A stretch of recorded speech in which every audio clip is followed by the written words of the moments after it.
Did you know you damage your teeth without even realizing it? And it's not about skipping brushing or eating sugar. Today, we'll be talking about 5 everyday habits that could be damaging your teeth and what you should do instead. Number 1. Chewing ice. You might think chewing ice is refreshing, but your teeth hate it. Chewing ice can crack your enamel and break your teeth over time.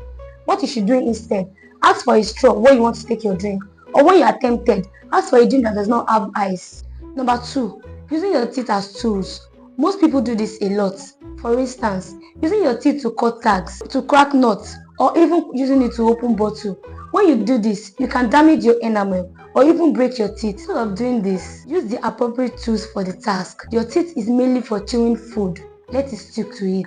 Number 3 is very common. People think brushing very hard will make their teeth whiter or cleaner. That's not true. In fact, you could damage your gum or even wear off your enamel.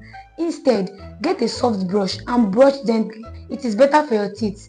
Let your brush do the talking and not your muzzle. Number 4. Constant snacking. Even healthy snacks like fruit can raise acid levels in your mouth. Constant snacking means the saliva doesn't get enough time to neutralize the acid in your mouth. So when you're taking snacks, make sure you drink water in between to keep your mouth clean and balanced. Number 5. I can bet you do this because almost everyone does it. Skipping night brushing. You feel you are tired. You tell yourself I'll brush in the morning. Do you know why you sleep? Bacteria feed on leftover food and sugar in your mouth. That is 6 to 8 hours of damage. Brushing at night is non-negotiable. So from today, avoid these 5 habits to protect your teeth and your smile. Please subscribe on this channel for more. See you on the next one. Bye.